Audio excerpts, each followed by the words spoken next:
friends, welcome to EntriApp. நம்ம இன்னைக்கு கிளாஸ்ல பார்க்க இருக்கிறது என்ன அப்படின்னா இந்தியாவில் வந்து முதல் பெண்மணிகள் யாரு, அதாவது உமன் எம்பவர்மெண்ட் அப்படின்ற சிலபஸ் வந்து நமக்கு குரூப் 1 மற்றும் குரூப் 2 குரூப் 2A அப்புறம் குரூப் 4 எக்ஸாமினேஷன்ல வந்து கேட்பாங்க. ஏன் இன்னும் யூபிஎஸ்சி எஸ்எஸ்சி ஆர்ஆர்பியில் கூட உமன் எம்பவர்மெண்ட் டாபிக்ல இருந்து அதிகமாக கொஸ்டின்ஸ் வந்து கேட்கப்படுது. ஸோ இந்த டாபிக்ல வந்து நம்ம பெரும்பாலும் வந்து கேட்டிருக்கக்கூடியது இந்தியாவுடைய முதல் உச்ச நீதிமன்ற நீதிபதி, அப்புறம் இந்தியாவுடைய முதல் விண்வெளி வீரர், இது போன்ற கொஸ்டின்ஸ்லாம் வந்து அதிகமாக வந்து கேள்விப்பட்டிருப்போம். ஸோ இந்த டாபிக் வந்து எவ்வளோ முக்கியமானதுன்னு சொல்லி உங்களுக்கும் தெரியும். ஸோ இந்த டாபிக்ல வந்து நம்ம யார் யார் வந்து இந்தியாவில் வந்து முதல் பெண்களாக வந்து எந்தெந்த டிபார்ட்மெண்ட்ல வந்து வந்தாங்க அப்படின்னு சொல்லி தெரிஞ்சுக்க போறோம். ஃபர்ஸ்ட் நம்ம பார்க்க இருக்கிறது என்ன அப்படின்னா மருத்துவர். அதாவது இந்தியாவுடைய வந்து முதல் பெண் மருத்துவர் யாரு அப்படின்னு சொல்லி கேட்டாங்கன்னா டூரிங் பிரிட்டிஷ் காலனித்துவத்தில் இருக்கும்போது என்ன ஆச்சுன்னா ஆனந்தி கோபால் ஜோஷி அப்படின்னு சொல்லக்கூடிய ஒரு நபர் தான் வந்து இந்தியாவுடைய முதல் பெண் மருத்துவராக இருந்தார். எந்த வருடம் கேட்டாங்கன்னா 1886 வருடம். இப்போது புனேன்னு சொல்லக்கூடிய இடத்துல வந்து இவங்க வந்து இருந்தாங்க. அடுத்தது வந்து இந்தியன் நேஷனல் காங்கிரஸுடைய தலைவர் யாரு, இந்தியன் நேஷனல் காங்கிரஸுடைய முதல் பெண் தலைவர் யார் அப்படின்னு கேட்டாங்கன்னா அது வந்து அன்னி பெசன்ட். அதாவது இவங்க வந்து இங்கிலாந்து இடத்துல இருந்து வராங்க. ஸோ இந்த அன்னி பெசன்ட் தான் வந்து இந்தியன் நேஷனல் காங்கிரஸுடைய முதல் பெண் தலைவராக வந்து இருக்கிறாங்க. ஸோ இன் ஃபாரின்ல அப்படின்னு சொல்லி பார்த்தோம்னா அன்னி பெசன்ட். அடுத்தது இந்தியாவிலேயே இந்திய குடிமகளாக இருந்து ஐஎன்சியுடைய தலைவராக யாரு, அதாவது இந்தியாவில் இருந்த ஐஎன்சியின் தலைவர் யார் அப்படின்னு கேட்டாங்கன்னா சரோஜினி நாயுடு. இவங்க வந்து நம்மளுடைய Indian citizens, not other Indian சிட்டிசன்ல இருந்து ஐஎன்சியோட முதல் பெண் தலைவர் யாருன்னு கேட்டாங்கன்னா அன்னி பெசன்ட். இந்திய நேஷனல் காங்கிரஸினுடைய தலைவர் யார் அப்படின்னு கேட்டாங்கன்னா சரோஜினி நாயுடு. ஸோ இந்த அன்னி பெசன்ட் வந்து எப்போ முதல் பெண் தலைவராக வந்து ஐஎன்சிக்கு தேர்ந்தெடுக்கப்படுறாங்கன்னா 1917 வருடம். அடுத்தது வந்து சரோஜினி நாயுடு எப்போ தேர்ந்தெடுக்கப்படுறாங்கன்னா 1925. அடுத்தது வந்து பெண் விமானி, அதாவது இந்தியாவுடைய முதல் பெண் விமானி யாரு அப்படின்னு கேட்டாங்கன்னா சாரா தக்ரால் அப்படின்றவங்க தான் வந்து முதல் பெண் விமானி. நம்ம பெரும்பாலும் வந்து பெண் விமானி அப்படின்னாலே நம்ம வந்து கல்பனா சாவ்லா அப்படின்னு சொல்லி நம்ம வந்து ஆன்சர் பண்ணிடுவோம். ஸோ இது வந்து தவறான பதில். கல்பனா சாவ்லா வந்து எந்த இதில் வருவாங்க அப்படின்னா, அதாவது விண்வெளிக்கு செல்றதுல வந்து தான் வந்து முதல் பெண்மணி யாருன்னு கேட்டாங்கன்னா கல்பனா சாவ்லா.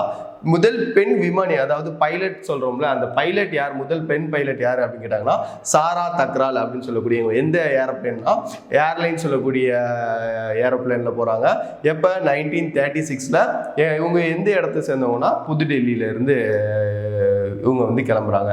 அடுத்தது வந்து அர்ஜுனா விருது வந்து நம்மளுடைய இந்தியாவில் வந்து மிகப்பெரிய ஒரு பாரம்பரிய ஒரு விருதாக வந்து பார்க்கப்படுது.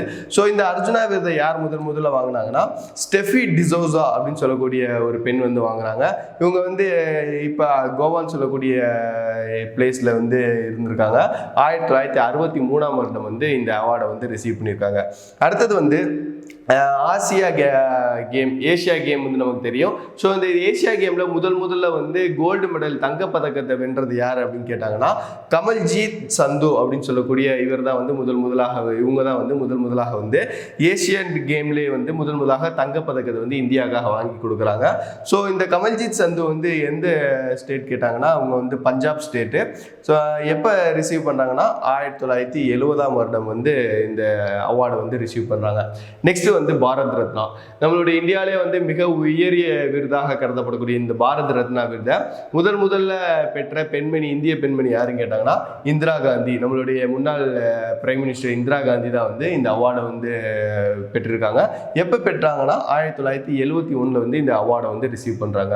அடுத்தது வந்து ஞானபீடம் அவார்டை வந்து யார் ரிசீவ் பண்றாங்க? ஃபர்ஸ்ட் அஷ்டபூர்ண தேவி அப்படின்னு சொல்லக்கூடிய ஒரு பெண் வந்து இந்த அவார்டை வந்து ரிசீவ் பண்றாங்க. எப்பனா 1976ல வந்து இதை வந்து ரிசீவ் பண்றாங்க. அடுத்தது வந்து நோபல் பரிசு வந்து ரிசீவ் பண்றது யாரு அப்படின்னா அன்னை தெரசா வந்து முதலாக வந்து ரிசீவ் பண்றாங்க. அன்னை தெரசா வந்து நம்மளுடைய இந்தியாவிலே இல்லை. ஸோ எதுக்கு உங்களை பற்றி தெரிஞ்சுக்கணுமா அப்படின்னு சொல்லி கேட்டாங்கன்னா அன்னை தெரசா இந்தியாவாக இல்லாதனாலும் எப்படி அன்னி பெசன்ட் வந்து ஃபாரினா இருந்து ஆனால் இந்தியாவில் வந்து தன்னாட்சி இயக்கம் இது போன்ற இயக்கங்கள்லாம் உருவாக்கி இந்தியன் நேஷனல் மூமெண்ட்ல வந்து எப்படி ஒரு முக்கியமான நபராக இருக்காங்களோ அதே போல அன்னை தெரசாவும் வந்து நம்மளுடைய இந்தியாவில் வந்து அதிகமாக வந்து உழைத்திருக்கார்கள். பின்தங்கிய சமூக மக்களுக்காக அதிகமாக வந்து போராடி அவங்களுக்காக வந்து உதவி செஞ்சுருக்காங்க. ஸோ இந்தியாவில் வந்து இவரும் வந்து பிரபலமான நபராக வந்து பார்க்கப்படுறதுனால அன்னை தெரசா வந்து தெரிஞ்சுக்கிறதும் ரொம்ப இம்பார்ட்டன்ட். ஸோ முதலாக வந்து நோபல் பரிசு பெற்ற பெண் யாருன்னு கேட்டாங்கன்னா அன்னை தெரசா. எப்போ ரிசீவ் பண்ணாங்க? 1979 வந்து ரிசீவ் பண்ணாங்க. அடுத்தது வந்து ஆஸ்கர் அவார்டு வந்து முதல்ல வந்து எந்த பெண் ரிசீவ் பண்ணாங்கன்னா பனு அதயா அப்படின்னு சொல்லக்கூடிய பெண் வந்து 1983 வந்து ரிசீவ் பண்ணுறாங்க. ஸோ 1983 ரிசீவ் பண்ணுறவங்க வந்து எந்த இடத்தை சேர்ந்தவங்கன்னா இப்போ நம்ம சொல்லக்கூடிய மகாராஷ்டிரா அப்படின்னு சொல்லக்கூடிய இடத்தை சேர்ந்தவர்களாக வந்து இவங்க இருக்கிறாங்க. அடுத்தது வந்து அசோக் சக்ரா அவார்டு.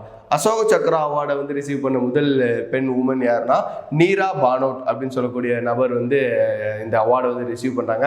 இந்த நீரா பானோட்ன்றவங்க வந்து சண்டிகார் பஞ்சாப் அப்படின்னு சொல்லக்கூடிய இடத்தை வந்து சேர்ந்தவராக வந்து இருக்காங்க. ஸோ இவங்க எப்போ ரிசீவ் பண்ணாங்கன்னா 1987 வந்து இந்த அவார்டை வந்து ரிசீவ் பண்ணுறாங்க. அடுத்தது வந்து உச்ச நீதிமன்ற நீதிபதி. இந்த கொஸ்டின் வந்து அதிகமான எக்ஸாமினேஷன்லையும் நம்ம வந்து கேள்விப்பட்டிருப்போம்.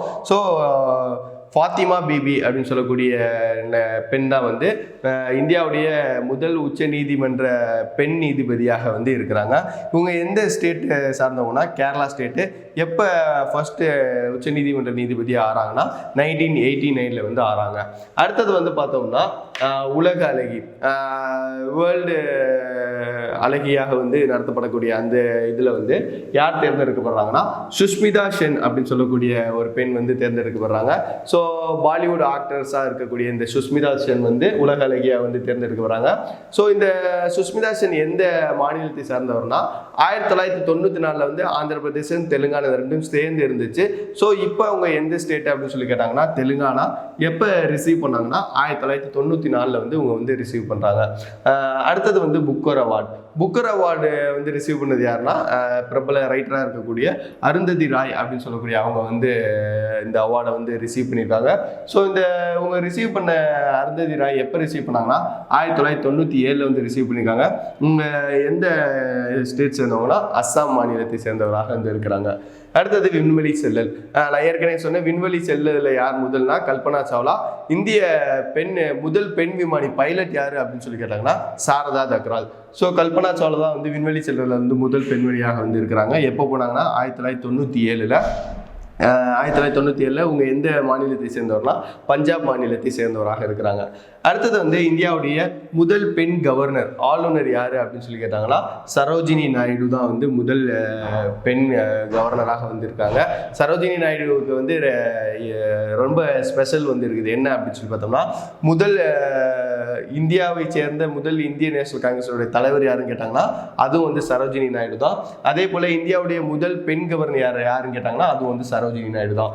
எந்த ஸ்டேட்ல வந்து இருக்கிறாங்கன்னா உத்தரப்பிரதேஷ்க்கு வந்து ஆளுநராக வந்து இருக்கிறாங்க. எந்த பீரியட்னா 1947 இருந்து 1949 வரையும் இவங்க வந்து இருக்கிறாங்க. அடுத்தது வந்து யுனைடெட் ஐநா சபையினுடைய தூதராக முதல்ல பெண் நியமனம் செய்யப்பட்டவர்கள் யாரு அப்படின்னு கேட்டாங்கன்னா அது வந்து விஜயலட்சுமி பண்டிட் அப்படின்னு சொல்லக்கூடியவங்க தான் வந்து யுனைடெட் நேஷனுடைய தூதராக வந்து முதல்ல அப்பாயின்மெண்ட் பண்ண பெண்மணியாக வந்து இருக்கிறாங்க. எந்த பீரியட் அப்படின்னு பார்த்தோம்னா 1947 49 வரையும் இருக்க இந்த பீரியட். எந்த விஜயலட்சுமி பண்டிட் எந்த ஸ்டேட் அப்படின்னு பார்த்தோம்னா உத்தரப்பிரதேசத்தை சார்ந்தவர்களாக வந்து இருக்கிறாங்க. அடுத்தது வந்து மத்திய அமைச்சர். இந்தியாவில் வந்து முதலாக வந்து மத்திய அமைச்சர் பதவியில் வந்து பெண் யார் அப்படின்னு கேட்டாங்கன்னா ராஜ்குமாரி அம்ரிதா அப்படின்னு சொல்லக்கூடிய இவங்க தான் வந்து முதலாக மத்திய அமைச்சராக வந்து வராங்க.